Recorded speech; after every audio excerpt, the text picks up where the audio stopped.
Ole tun huna hianin Southern California Divisional Youth Band atanga ronkal Mizoram rontlo ronkal rongbol tura ronkal te interview kan nei dona malte te in komnahun kan nei dona ni.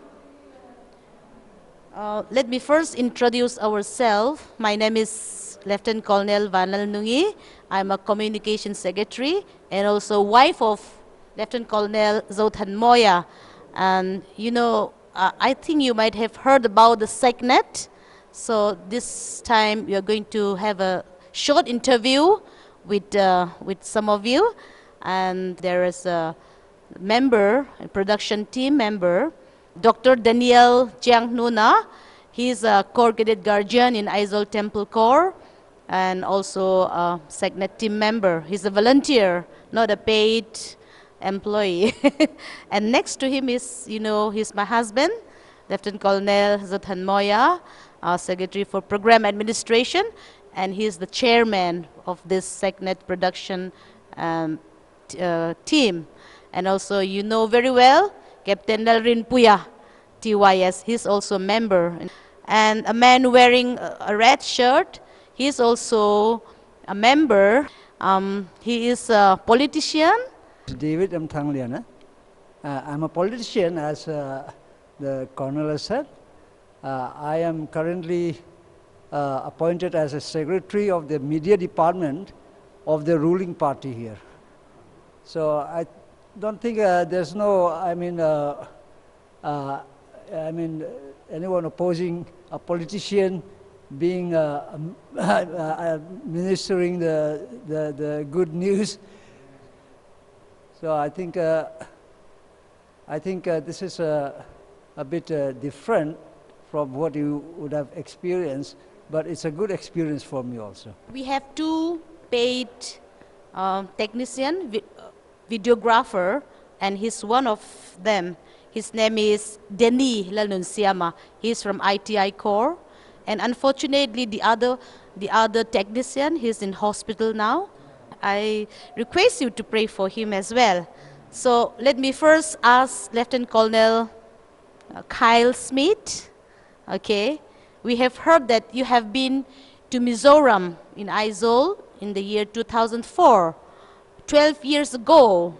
So what makes you to come back here, and what makes you to bring your mission team here in Aizawl? When I came here in 2004, I was so blessed to meet all the people from Mizo. They were so friendly and so kind. And so it was just a wonderful place to be. And it's also extremely beautiful here. So there was that. But the Salvation Army was special as well. So the people of Mizoram are wonderful, but the Salvation Army here is also very special. And it was great to see so many people who love the Lord. So many youth involved was wonderful. And I saw this and I thought, the people in America need to see this. They need to see these good people that love the Lord, that are great salvationists and have great youth programs, and see how the youth are not just going and having fun, but they're ministering, and they're going out and they're doing open airs, and they're raising money to help the ministry, and they're so devoted. And I thought, we've just got to share this with the world. So here we are, brought the team, and I think they were even more impressed than I was when I came here in 2004. So it's been a wonderful opportunity to show everybody. And it was back in 2004, I said to the Lord, I said, if you give me a chance to bring people back, I will do it. I had the chance, and here we are. So thank you. Let me ask you one more question. How do you manage to come here? Do you face any problems across the to reach this Aizawl? We want to hear about that. After a short 40-hour plane trip, we made it. So, there was the physical challenge. We left on a Friday afternoon, and we didn't get here till a Sunday afternoon, which we just didn't realize it was going to take so long. But you know, it took a long time physically. Of course, there's always the issue of getting a visa for a whole lot of people. There's 43 of us in our group, so we were really excited that we're able to get visas for everybody. So we had concerns, and but the Lord made a way. I will say even the Salvation Army leadership in America was not thinking that we would get all of the visas, and because we'd tried, other Salvation Army people had tried and not gotten them, and when they said, we think you're a little crazy, that made me feel like we are coming to Mizoram no matter what. And the good Lord answered our prayers, and we're just so grateful. You raise the fund by yourself, or is there any sponsor from your territory or from your division? Yes, the people had to raise money themselves. They sold a lot of Indian coffee, and that was good. So we raised the money, and also the division put a little bit in towards us, because we saw this, yes, as an opportunity for us to be a mission trip, but also it's learning. And I'm expecting that when we go back, we're going to take some of the lessons we've learned from the Salvation Army, from your youth, from the officers here, and it's going to be an investment in our territory. We see this as a learning investment and a growing investment, and we hope and pray you'll be able to look at the USA Western Territory, Southern California Division and go, wow, haven't they grown a lot because of what they learned in Mizoram? So that's our hope and dream. I have to ask you to tell about yourself, your family, and your ministry. Yeah, so it's a long story, so I want to make it very short. I'm actually from New Zealand. I met my wife, who's American, doing relief work with the Salvation Army in Rwanda in 1994. A lot of things happened, but we fell in love, and I came to America, and we got married, and she was already an officer, and then I became an officer in the Salvation Army, and we've been serving the Lord, and He's blessed us with two wonderful children who came with me. One son who was 17, the other that was 19. And my wife wanted to come. Unfortunately, she has cancer, and so she's having chemotherapy right now. But we believe that the Lord will heal her. In fact, we sort of believe she's already healed. We're just going through the process to get there. So if that makes sense. In the movies, they talk about dead man walking, meaning he's already dead. He may be walking, but his day's coming. We believe my wife is a healed woman walking. It's going to happen. It just hasn't happened yet, but it's happening. And so we just thank the Lord, and we just ask for prayers from the people of Mizoram. So thank you. I'll try not to be emotional. I'm okay now. Thank you. And but anyway, so God has been good to us. So that's why she really wanted to come. So maybe another day. Maybe another day. We pray and hope that could happen, because it's such a wonderful thing. So right now I'm the divisional commander, and with me and my wife, we're the leaders of the Salvation Army Southern California Division.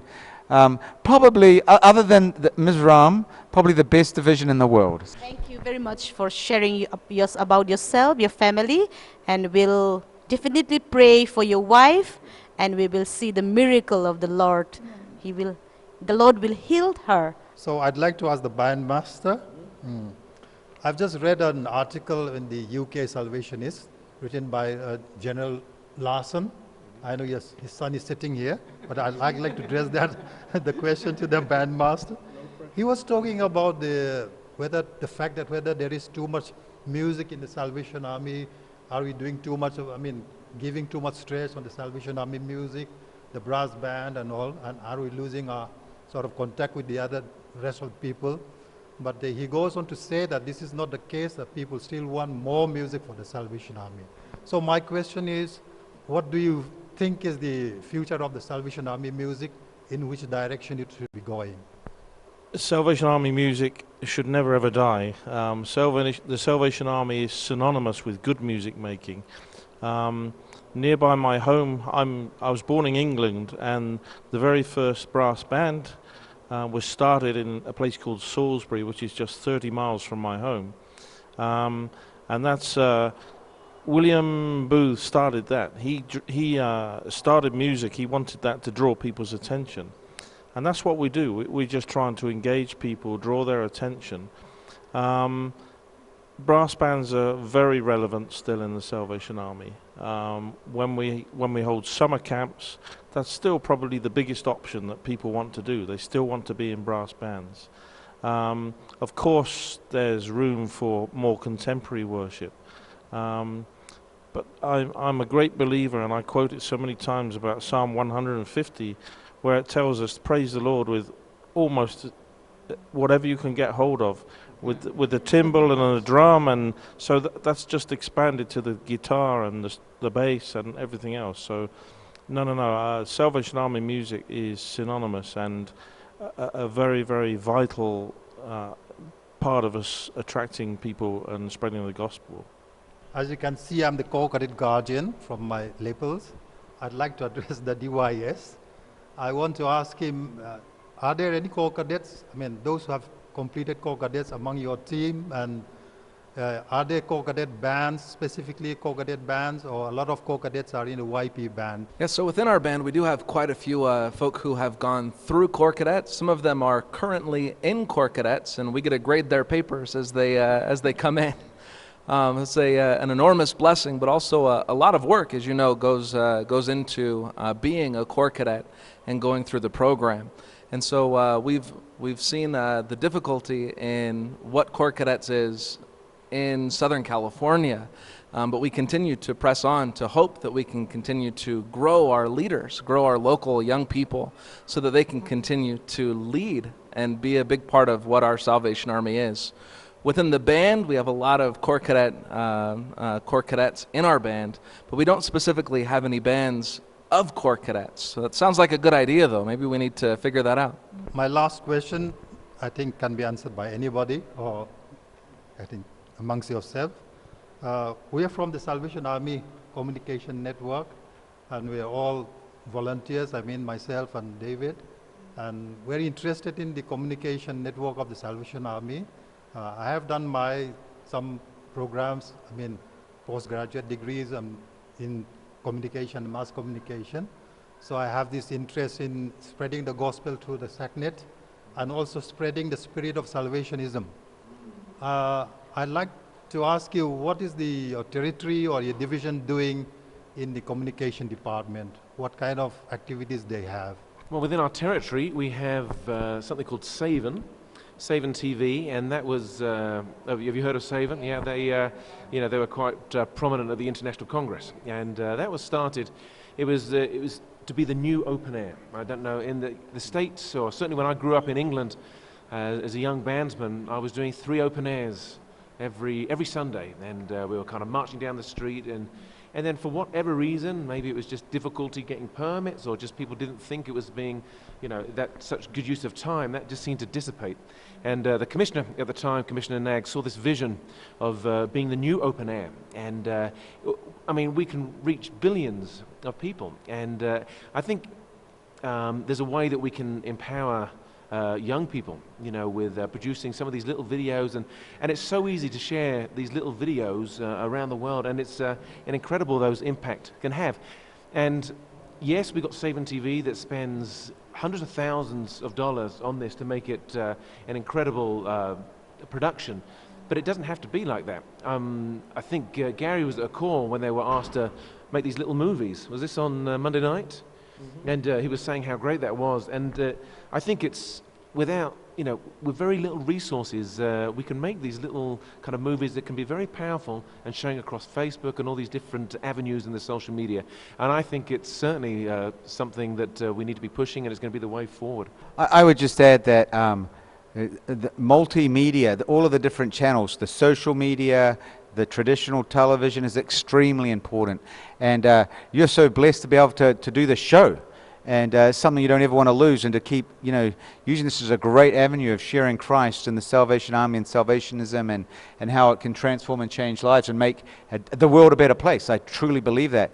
But I think, again, we don't want to underestimate the power of all of our kids on Facebook and Instagram, and just encourage them to do 15 seconds or 30-second videos or little things like that, just to get the message out, because people will watch that, and it can get around so quick. So yeah, we can spend a lot of money and do the official stuff, which we need to do. We need that, these big programs. But I think if we could empower, if every youth in the Salvation Army in Mizoram that's got a Facebook account or Instagram account did one 15-second video a week and shared it, it could change the world.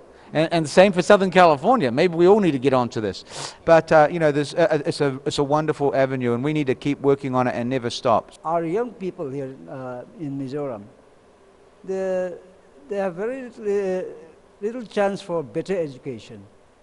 Whether there could be any chance through the Salvation Army to send some of our young people to the US for further education. Would there be any chance for that? All we need is money and time. Those are the two simple things.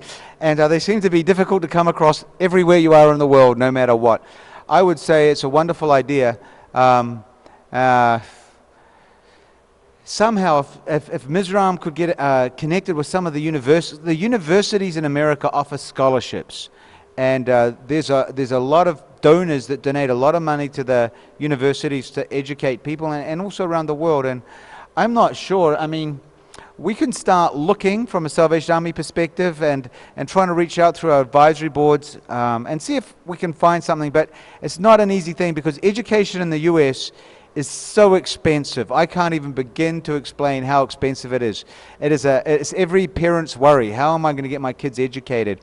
In fact, I've sent mine to another country. So there you go. But I would say this. I know that Kevin had some good ideas as far as music education was concerned, and we would love to be able to do more. I'm not sure what we can do, but I can commit this that we'll go back and see what we can do. But Kevin has some good ideas with music, and I'll hand this back to him. Yeah, I've done kind of rehearsals and education kind of seminars before, just across the networks on Skype or different things like that. And I think, we can spend lots of money and go all over the world, but I think we're in a digital age right now, and I think. And we can do things just as effectively without spending the huge amount of dollars. And I think, I've been thinking of kind of videos that I want to do, short videos that might be able to help in kind of, I was mentioning before about the fundamentals of music making.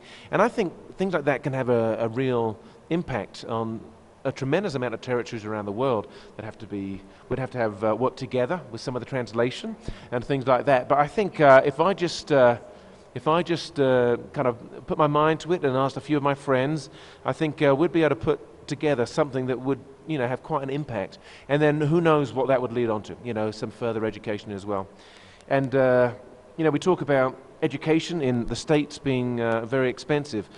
But there's other countries around the world as well that can offer education a little bit cheaper than we do. And I want everyone to come to the States, absolutely, because I want to see them. But when I went to Norway, they said, oh, you've got to send your kids to Norway because it's completely free. I don't know if you know that. Education is completely free in Norway. For anyone, for any nationality, you can come. So that's just a side point right there. So we're going to have the whole of Mizoram going to Norway, and it'll be great. Sorry, on that point, I was going to say that we've come here and just been so impressed and blessed by the commitment that everyone here wants to do. They just want to do better, learn more to serve the Lord.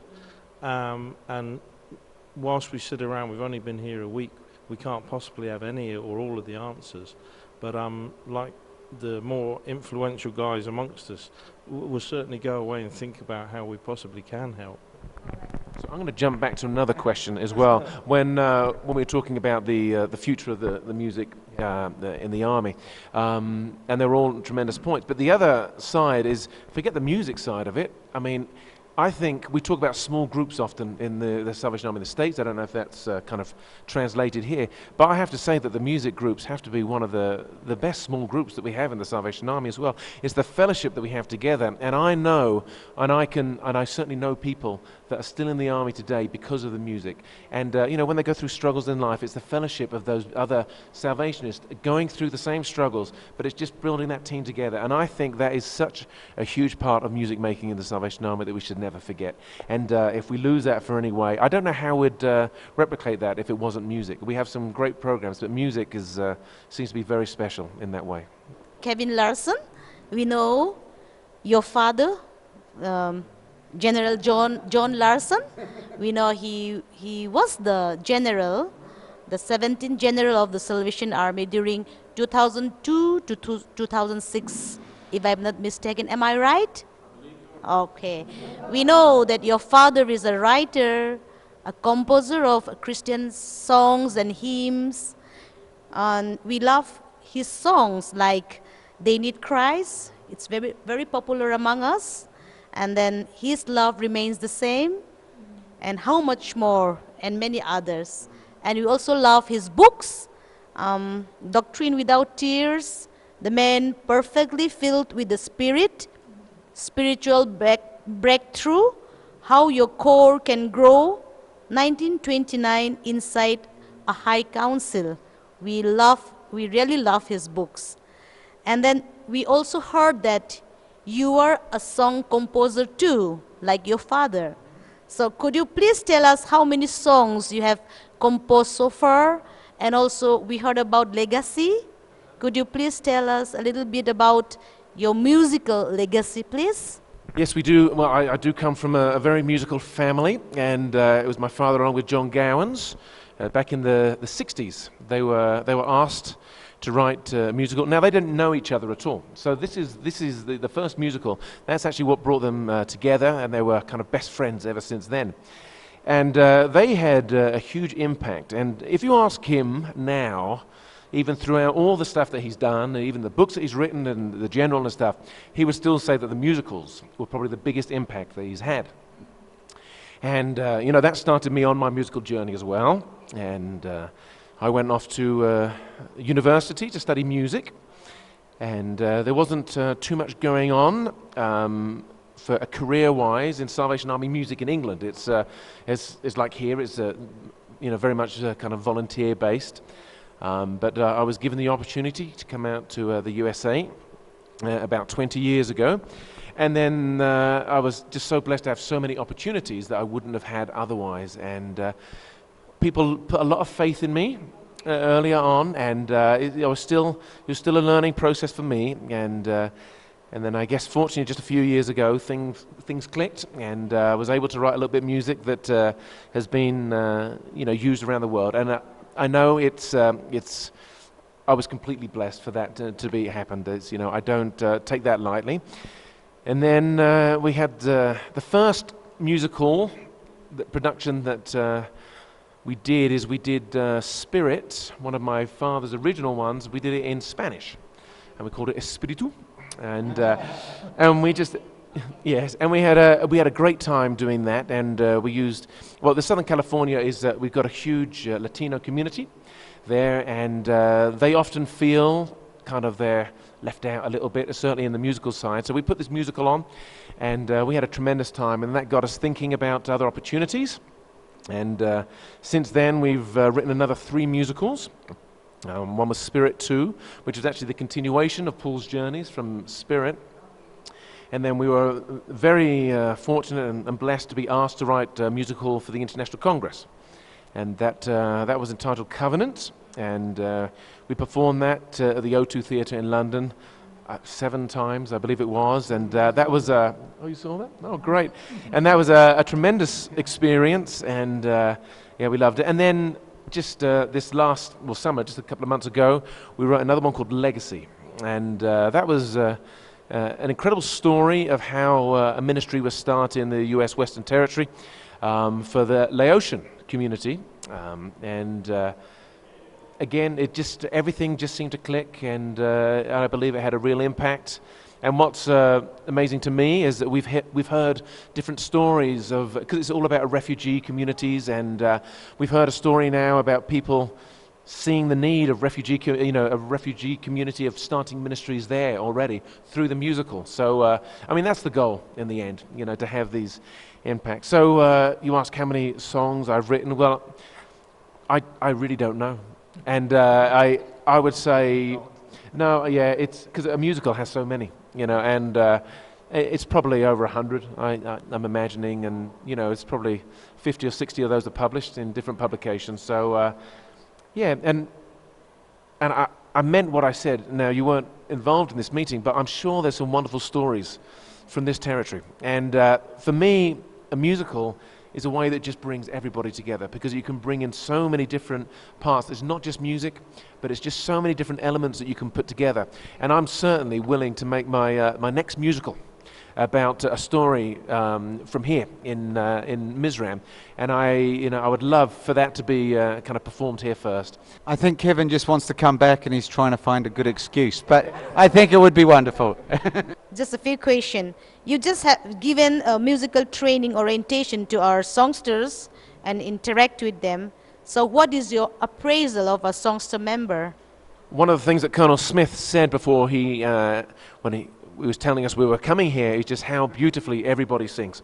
And we have certainly not been disappointed. It's just been unbelievable. It's just every corps we go to, it's just, an incredible culture that you have here of singing. And I don't know if you really understand what you have here, because that is not around the world. Even when I'm from in England, there was a huge kind of a choral tradition, but we're losing it now. Even people's voices are lowering, and the pitch is going down, and it's certainly way in the States as well. We don't have that tradition, and it's really sad. And I come here and I hear that everyone's singing much higher as well than we would be singing there, and it's just I think the standard is just incredible, and I would encourage everybody to use that as your base, the commitment that you have to the singing and the standard.